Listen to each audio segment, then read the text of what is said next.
Bonjour et bienvenue dans cette vidéo flash dans laquelle nous allons voir quelle est la différence entre un interrupteur ouvert et un interrupteur fermé en électricité. Commençons dans un premier temps par l'interrupteur fermé et faisons une analogie, c'est-à-dire une comparaison avec un pont fermé.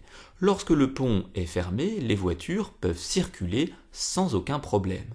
Il en est de même en électricité lorsqu'on a affaire à un interrupteur fermé dont le symbole normalisé est ici entouré en rouge. L'électricité peut circuler dans notre circuit électrique sans aucun problème. On dira donc qu'un interrupteur fermé laisse passer l'électricité. Intéressons-nous maintenant à un interrupteur ouvert et continuons avec notre analogie du pont. Cette fois-ci, lorsque le pont est ouvert, il n'est pas possible pour les voitures de circuler sur la route sur laquelle elles se trouvent. En électricité, il en est de même. Lorsque l'interrupteur est ouvert, l'électricité ne peut pas circuler à l'intérieur du circuit électrique. On dira donc qu'un interrupteur ouvert ne laisse pas passer l'électricité. Pour être sûr que tout cela est bien compris, voyons maintenant quel est l'impact de la présence d'un interrupteur fermé ou d'un interrupteur ouvert dans un circuit électrique.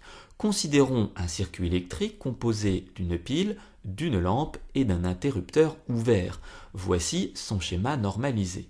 On remarque que la lampe ne brille pas dans notre circuit électrique simplement parce que l'interrupteur est ouvert et que l'électricité ne peut pas circuler au sein du circuit électrique.